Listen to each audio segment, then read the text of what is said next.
Allez, c'est parti pour un petit match de Baby World Cup entre deux équipes, Treadstone face à Never Give Up, deux équipes que je ne connais pas, mais je sais pas pourquoi, le match m'a intéressé. Bon alors, peut-être parce que c'est un World Cup et que je connais déjà le score final, mais en tout cas, ça m'a intéressé de voir ce match parce que, vous allez voir, je pense qu'il est assez impressionnant, je vais le découvrir avec vous, de toute façon j'ai pas vu les attaques pour l'instant, mais voilà, on y va directement, c'est parti pour le match. Et allez, on y va, c'est Never Give Up qui se lance en TH11.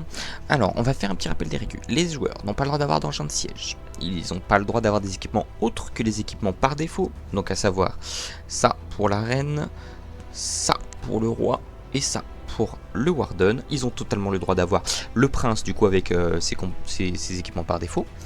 Voilà, qu'est-ce que j'ai oublié comme règle? Ils n'ont pas le droit d'avoir dans le... Alors, ils ont le droit d'avoir un CDC, mais dans le CDC, ils n'ont pas le droit d'avoir genre des troupes supérieures à leur niveau d'hôtel de ville. Donc, par exemple, un TH11 ne peut pas avoir une racine dans son CDC, parce que c'est pas débloquable en hôtel de ville de niveau 11.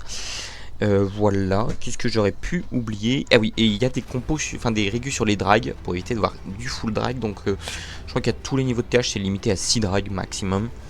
Voilà, pour éviter un peu du spam, je crois qu'il y a un peu de nosap en TH 11-12. Enfin voilà, à peu près les régus. Si j'y pense, je vous l'afficherai au montage, mais si j'y pense pas, enfin si vous les voyez pas, c'est que j'y ai pas pensé. Donc voilà. Faudrait qu'on fasse des visuels, faudrait que je m'améliore sur ça. Qu'on fasse des visuels de toutes les régus, qu'on les fournisse aux streamers. Bon, s'il y a des streamers en mix déjà. Mais bref, on va se concentrer quand même sur l'attaque. On est parti sur un petit AQH avec Bullist, un peu suicide héros, on va dire, au milieu. C'est assez sympa là ce que ça fait, mais le problème, moi je trouve, de ce compo, c'est que ça split toujours sur la fin. Et on part ensuite avec des sorts de bats. Alors directement, il va falloir faire attention à cette tour de sorcier, ouais, qui a déjà pris quelques bâtisses, qui a déjà pris quelques bats, hein. Il va falloir faire attention. Là, on a le prince défensif qui risque d'être un petit peu embêtant. On n'a plus beaucoup de chauves-souris déjà. Oh, ça sent mauvais là, ça sent mauvais. Comment il va finir le village? Alors, on a les chauves-souris qui passent devant la reine, qui vont peut-être permettre de tomber ce prince. Parce que, ouais, ça distrait le prince. Voilà, nickel. On a quand même Reine Warden, c'est assez fort. Là, au niveau du clean, ça me paraît un petit peu compliqué. On n'a plus de sorts de chauve-souris qui ont été mal négociés face à cette tour de sorcier. Est-ce que ça aurait pas été plus intéressant de lancer de l'autre côté? Je vois qu'il n'y a aucun dégât de zone. Oh, et la reine qui va taper le mauvais mur. Oh là là. On va s'accélérer à la fin parce que ça va être relou. De toute façon, c'est juste du clean. Est-ce qu'on va passer? Oh, la reine qui doit quand même taper du mur. Ça m'étonnerait que ça passe. Oh, on va time, hein, je crois. Je crois qu'on va time. Hein. Ouais, time 98. C'est dommage. Belle attaque quand même pour rentrer dans ce match. Allez, la réponse de Treadstone, on part sur 3 golems, 11 Valky, une compo de gros bourrins. On est en héros classique, on n'a pas le prince, ça reste une compo sol, ça me surprend pas trop. De toute façon, si on n'a pas comment ça s'appelle, de dragon ou de lalo, en général on part sans prince. Mais bon, voilà. En tout cas, on ouvre bien le centre de la base et on envoie 2 premiers golems avec sorcier derrière, les petits sapeurs qui viennent ouvrir. Non, qui viennent pas ouvrir. 3e golem a été envoyé. On envoie les sapeurs, voilà, pour ouvrir au roi. Et derrière la reine là qui est posée au nord. Pour aller prendre surtout cet HDV. Et voilà, on va alimenter la puissance du roi grâce à ces Valkyries là qui partent au centre de la base. La compo est plutôt pas mal. J'avoue que 3 golems, je trouve quand même que ça fait beaucoup. Mais on va voir ce que ça donne. Attention, il y a ce CDC qui peut être embêtant. Est-ce que ça va niquer toutes les Valkyries? Ouh, le bébé dragon, il n'y a rien pour le gérer. On n'a rien pour le bébé dragon. Et on n'a plus de Valkyries. Aïe aïe, si tôt dans l'attaque là à 50%, on n'a rien pour le roi. Enfin pour le bébé dragon. Oh le bébé dragon clutch. Le bébé dragon qui clutch tout simplement.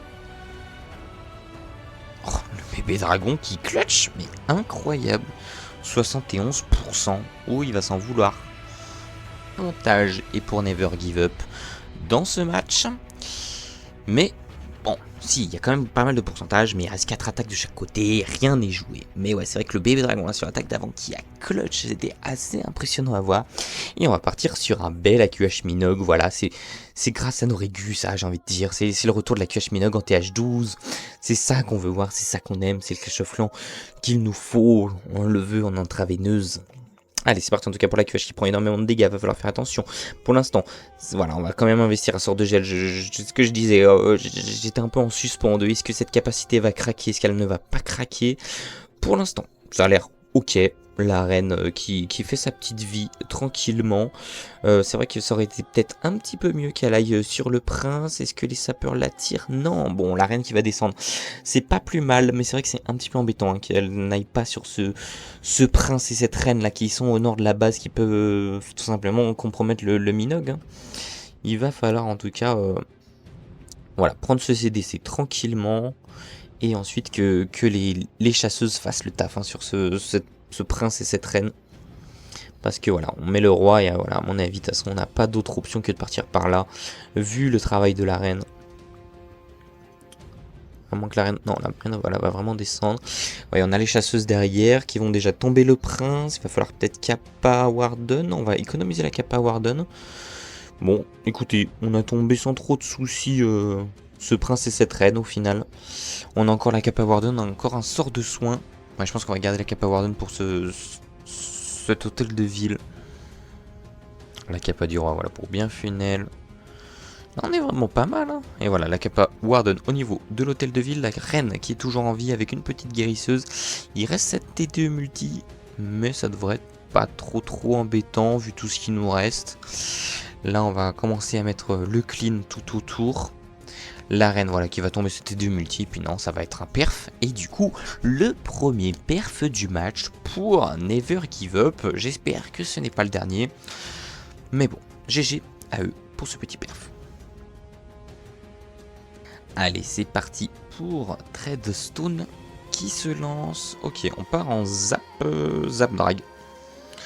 Pourquoi pas, il nous reste 4 sorts de zap. Ok, plutôt intéressant. Pourquoi on met pas un séisme là pour prendre les deux? Je sais pas si ça suffit, dommage. En tout cas, on va être sur un bon spam des familles. On va peut-être se la mettre en x2 celle-là. Hein. C'est un bon spam drag des familles, c'est toujours cool en x2. Ok, on met des bébés dragons. Un peu surpris de la strat, mais écoute, why not? Surtout qu'ils seront pas enragés. Peut-être pour... parce qu'ils passent devant les drags et du coup ils prennent des bombes. Ouais, pourquoi pas. En tout cas, on va tomber ce roi défensif. La capacité du prince qui est quand même assez forte, mais elle est vraiment beaucoup moins forte qu'en TH17. Et ouais, là, ça, la TDE mono qui me paraît compliqué à faire tomber. On va être sur un bon pourcentage. Mais ouais, il en manque un petit peu, je pense. Hein. Enfin, c'est même pas je pense, c'est même sûr. Non, 88%, ça reste correct. Mais voilà, l'avantage du coup est totalement à Never Give Up 6-5. Il y a une étoile d'avance, c'est le moment pour Never Give Up de confirmer avec Maz Assiem, qui est tout simplement le référent de la team, sûrement capitaine de l'équipe, et qui va montrer la voie à ses joueurs, je l'espère, avec un deuxième perf pour montrer aussi à Treadstone que voilà, Never Give Up, bah Never Give Up. Vraiment, j'arrête l'humour. Hein. Je crois qu'à chaque match, je fais une blague de merde comme ça. C'est terrible. Enfin bref. La QH qui part bien, le golem qui part bien, la petite Valkyrie et le roi et les sorciers qui partent bien. Là, je crois qu'on sait où vont partir ces petites Valkyries. Hein. Je crois qu'on a un couloir là qui se dessine assez sympathique. Et voilà, les Valkyries qui partent. Oh là, c'est chiant ça. Par contre, cette petite reine là qui est derrière le mur, bon, sans trop de conséquences, mais c'est toujours un petit peu relou. Allez, c'est parti. On n'a pas de sort de saut. C'est vrai que c'est assez surprenant. C'est là un sort de saut à ce niveau-là aurait été vraiment intéressant. Et là, encore une fois, on n'a rien pour gérer ce dragon. On avait le bébé dragon au match d'avant. Et là, c'est le dragon. Me dis pas qu'ils vont faire la même erreur. Et ils vont faire la même erreur. Le dragon qui va clutch. Ouais, le dragon qui va tout simplement niquer toutes les Valkyries. Il n'y a pas d'autres solutions. Je vois pas trop comment ça peut se passer autrement. En plus, il est pas wallcap ce dragon. Et la reine qui a pas beaucoup de vie. Ouais, non, c'est fini. Ouh, 66% pour Never Give Up. Qui, après avoir mis le perf, se loupe totalement. C'est le moment. C'est le moment. Ouh là, on est en spam drag des enfers. Avec 9 sorts de foudre. Mais en tout cas, c'est le moment pour Never Give Up, pour Treadstone de reprendre l'avantage avec ce tout petit pourcent qui a été effectué. 66%, ça fait mal. Une première défense anti-aérienne qui est zap. On va se la mettre en x2 celle-là aussi. Une deuxième, troisième peut-être. La troisième qui est partie.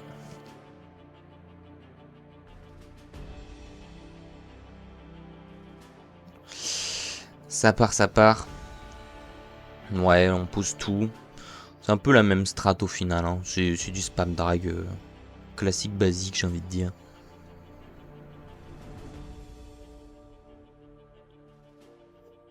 Ouais, c'est un petit peu dommage parce que je pense qu'il y a des compos beaucoup plus OP, surtout sur des bases comme ça. Un bel AQH Minug aurait été sûrement plus OP. Mais est-ce que ça va aller chercher le perf? Parce qu'il nous reste quand même pas mal de choses. Il nous reste ce prince, il n'y a plus grand chose pour le taper. Ce prince, la reine qui est au nord. À part l'aigle, je vois pas trop ce qui peut arrêter l'attaque. Hein. Je vois pas trop. Non, je pense que ça va être tout simplement un perf. GG. À Treadstone du coup qui va recoller au score et même reprendre l'avantage. La met en x4 du coup.